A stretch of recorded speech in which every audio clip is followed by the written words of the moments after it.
Hello viewers, you are watching Dr. Addis program with me, your host Alula Brahani. In our today's program, I'm going to start with Colonel David Benuzel, and I hope that you will get an insightful kind of lesson from our interview to stay with us. Colonel, I would like to say thank you for your presence here. I feel very much honored just to have you as my guest. Addis Ababa, you know what you told me that you know it since 1965. So you have been a frequent visitor to Addis Ababa. So this is your 18th time. Yes. What changes have you observed in Addis Ababa in terms of modernization, city life, it might be, or urbanization process? I'll tell all you. these things. Tell I'll us. tell you. Yeah.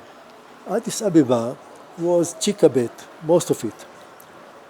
And in 1965-66, if you wanted to have coffee, not bunna, there was one Italian coffee from Churchill Road up on the hill, one in the whole of Addis Ababa. Remember what I tell you. Restaurants, you're talking, it was only Ethiopian food, let's say. Houses, I mean, you had the palace, you had where the palace is mostly, but all the rest were just, Chikabet. And this was Addis Ababa. People charming and laughing and full of life, but backward as capital, not as a village somewhere. So, what I want to tell you, and I told friends when I went home, I said, listen, you don't know, you don't understand what's going on. This is a capital, advanced capital. And I told my grandson on the way in the morning, I said, look, on all the walls you have these lights. So at night, Addis Ababa is full of light. The roads and the roundabouts and the restaurants, and this is 24th century capital. Just like that. From one who saw Addis Ababa in 65, you cannot even imagine, then I can judge, I can see the difference. This is the point. I can see the difference and tell you. Very beautiful, really very beautiful. So what can we add? Since you are a frequent visitor, given your background, what do you see? What do you feel about the pace and quality of the urban development that Addis Ababa is entertaining? The way it is done. Yeah. You don't have to add. Just the way it is done. You see that there is a thought how to do what to do.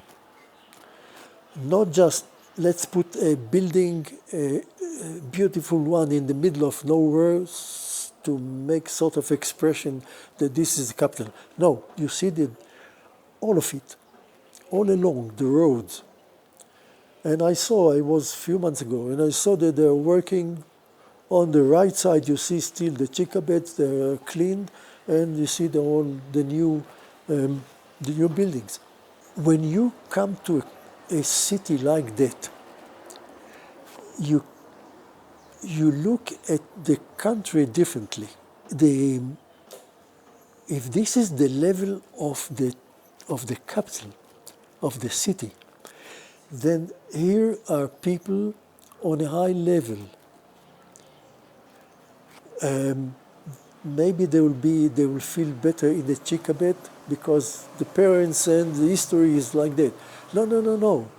Ethiopia is changing. This is the point. This is what a foreigner, when he comes, say, wow, look at that. This is the point. That this is the impression. You're jumping into, the 20th century. And because you're doing it now, you can build buildings that maybe 20 years ago you would not. You would do it in a simple way, not too tall, not too beautiful, not to say, let's save money and so on. No, now the buildings are very impressive.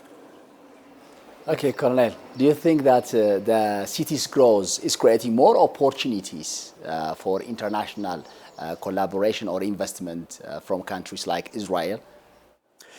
I don't leave Israel aside, definitely, but I think that other countries, as the same way as I said about Ethiopian Airlines, when you get impression from the Ethiopian Airlines, you can say this: you cannot have such an efficient company if the country is not efficient. You will not waste money on beautiful buildings just to impress someone if you are not in the same level of what you build and what you develop. And if I come for the first time to Ethiopia and I say, wow, look at that. So the Ethiopians are, what you want to say, France, England, equal, above, and I'm not joking. Yes. Have you observed areas where Addis Ababa's development could be benefited from Israeli expertise? This is what I can say without going into small details. If this is my impression, I will come and I will come because,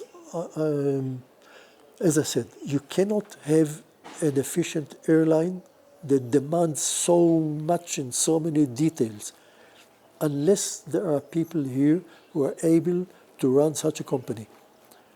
And if you have that high level, you have it not only on the airline. You have it on other spheres that I don't know, but impossible that you cannot. Level of medicine, level of agriculture, and what I like about Ethiopia, and I told people, I help teams to come to Ethiopia. And I tell them, listen, aside of the beauty, you have anything you want. You want lakes, you want mountains, you want forests, you want tribes, but the main point is it is authentic. They're not putting a village for tourists. Oh, this is how we lived on the 16th century. You see the houses, you see get in and see. But no.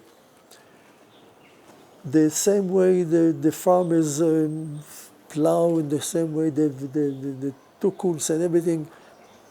So you see Africa in Ethiopia. You don't have to go many other places. In Ethiopia, you can see Africa because you see all kind of life and scenery, unique scenery. Christianity, I mean, all these carved churches. Do you understand that people were willing to sit on these lonely caves? You have to understand, I mean, not just the digging. People stay there. You understand the fate. The difference is that you come, you can see a church, you photograph and you say, wow, look, they carved. No, people stay there inside because of their belief. So Ethiopia, you would go to the north, go to the south, go wherever you want to go, and you see something. We didn't touch the Adwa. I wrote in the university, I wrote an essay on Adwa, on the Battle of Adwa. And I told people, I said about, this is something else, I mean, a different question, about the colonial powers. And I said, look, people came from Europe just stepping on any country this is ours, who are you at all? Ethiopia was a different game. You thought that you're going to take Ethiopia. So, in one night, it was over. And I went with Pharaoh to Adwa. We walked exactly where everything happened. Every force, Italians and Ethiopians. And, and of course, we know what happened. Ethiopia is recognized. No one touches Ethiopia. Yeah, we accept you. And what do you understand from that? One very simple thing, to answer all the questions.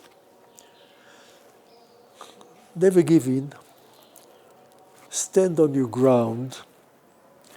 See that the education of the young generation,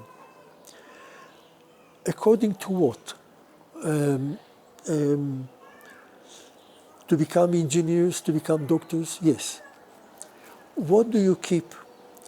At the same time, what is unique about the Ethiopian culture? Don't play with the telephones and forget your background, your history. I took a team, and the way I behave, I tell the people that come, buy pencils. Each one of you will buy pencils. And then we go to the village and we tell them, all the kids stand in one line, each one gets a pencil. A little girl in the village, she was about 5. I asked her, she answered in English. What English? I am in grade B. It was English. I looked at her and I said, God Almighty, you couldn't believe that in that faraway village, a little girl of 5 will answer you in a pure English. It was really impressive. And this is what I did wherever I told people, you come to Ethiopia, we give pencils, not sweets, leave it. Something that they can use and not nonsense. So I think that you're on the line. And teachers should be told by the ministry the background to remember and the future. And I saw the schools with the English, how they speak and how they control. Yeah. So you have a future. Oh. Yeah. How do you think the people-to-people relations, especially through travel or shared heritage, shape the connection between Israel and Ethiopia today? I won't tell you that the Israelis, those who want to visit Ethiopia, those who come from Ethiopia, they are telling wonders. Last team with Pharaoh, you will not believe the relationship that was developed. You will not believe. They call and they say, Pharaoh, you come. When you come, we shall host you. They saw Ethiopia. They were so, not impressed, leave it the word impressed, excited. There is another team waiting to come in January. Another one approached me. I heard so much about Ethiopia. Will you help us? And I said, I'll help you. And there is only one guy that you're going to see. It's Pharaoh, because God Almighty. So, but it's not that Israel is sitting every day and say, well, what about Ethiopia? Some go to Europe for easy life. If they're not interested in tribes and in cultures, unique culture of Africa, they will just go to have some good restaurant, and everybody with his own interest. But those who come back from Ethiopia, this is the impression that you hear from them. Do you see the Ethiopia-Israel relationship as a model for mutual respect and cooperation in the region, in Africa it might be. For example, there is a relationship between Israel with various African countries. Yes. And one of it is the relationship of Israel with Ethiopia. So can we say that? Maybe, look, first of all, it depends on the nation, on the people. I see. You cannot come and say, oh, Israelis come to Ethiopia more than they come to us, let's say. Why? Yeah. You answer the question why they come more to Ethiopia than to you. If. So be efficient, and maybe they will come more to you. That is the answer that you cannot say. I mean, when you do business, you have to earn money and not just play music. So I will come to any country that I see that I can, the business will, yes, we will earn money, both of us, Ethiopia and Israel. Not for the blue eyes of anyone. I will invest in a place that I think that I can, yes, and not otherwise. Good. I'm just concluding my questions. My final question, what message would you share with Israelis or the global community about Ethiopia as a destination for cultural exchange? It might be a place for business or diplomacy. Your experience, your general outlook. My business is not in business, but I tell you something else. Yeah. You cannot answer this question simply because in some other places in Europe, let's say they want to buy arms now. So Ethiopia may buy arms differently in a different level and so on, which I don't know. I really don't know. What I know is what I read on the newspapers. Which country in Europe wants to buy now from Israel whatever they want to buy? It depends why shall I come to Ethiopia? Is it only farming or is it more than that? And I'll tell you something that you don't know. In 1966, in Montreal, in Canada, there was an international gathering or so. Each country sent to that occasion something that they developed. Ethiopia could show the scenery, not tractors, not anything. Listen and you won't believe. I gave slides of Ethiopia that I photographed to the Deputy Minister of Tourism of Ethiopia by hand. Show the beauty of Ethiopia in Montreal. You mean the Zen time? At that time. Because I photographed. I gave him the slides, show beauty of Ethiopia. Because at that time, Ethiopia did not develop anything of machines or anything else.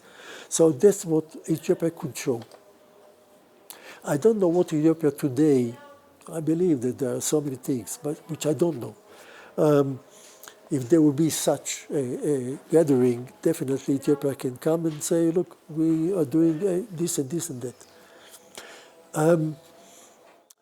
So I cannot answer what I don't know, but I can answer the principles of your question. I will come to invest where I can make money, not because we got married, not because we can understand each other, we can make money. I'll get from you, you get from me, and we move. Someone who has been to Ethiopia for 2 years and for 17 times, I saw all the pieces, and I am joking. It's not a joke. I say Ethiopia is so big that you don't expect Ethiopians to know Ethiopia. The people from the south are not going to take a taxi, a bus, and drive to the Semien. If I got anything to do in the Semien business, I'll go. And the same, people from the north will not go to the south. So I'm jokingly, I'm happy to say that I know Ethiopia better than many Ethiopians because I traveled all over.